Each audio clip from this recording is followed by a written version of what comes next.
Be careful, this is a fun and unique archetype, but your greatest opponent is Magic's most complicated rule. Abigail Eloquent First Year is a fascinating commander, but it gets nerfed if you actually know how Magic works. So for 2 Orzhov mana, you get a 1/1 with Flying, First Strike, and Lifelink, and when Abigail enters, up to 1 other target creature loses all abilities. You put a Flying, First Strike, and Lifelink counter on that creature. So Abigail has a dual purpose. You can use it on your own creatures, like Waning Worm, which has good stats but a terrible ability. Wayne's Worm, party time, excellent. And you can build a whole deck around doing just that. But the other thing that Abigail can do is shut down your opponent's creatures.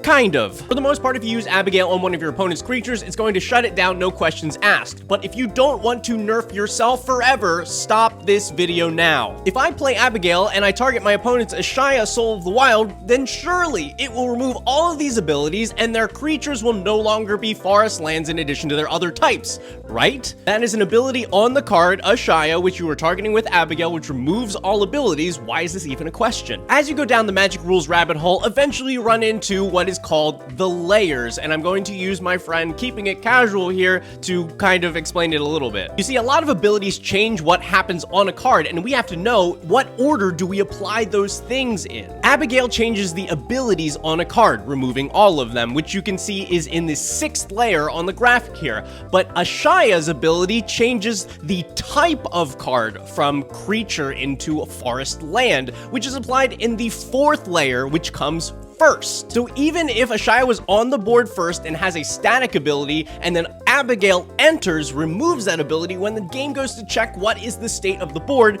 it's still going to apply Ashaya's ability to change your creatures into lands before it checks that that ability has been removed by Abigail. This will apply to any creature that has an ability that changes the type of a card. It might be the kind of thing that it is, from land into artifact or something, or the subtype, where it's changing it from one creature type to another. Those abilities will still be in effect even if you remove them with Abigail. I know that none of that sounds correct, and if you are confused about this genuinely, then you should check out Keeping It Casual. He explains it much better than I do in many videos. But if this sounds incorrect to you and you're not going to care to look it up and you're just going to comment, then please, I welcome you to add yourself to the list of people that don't know how this works and publicly acknowledge that.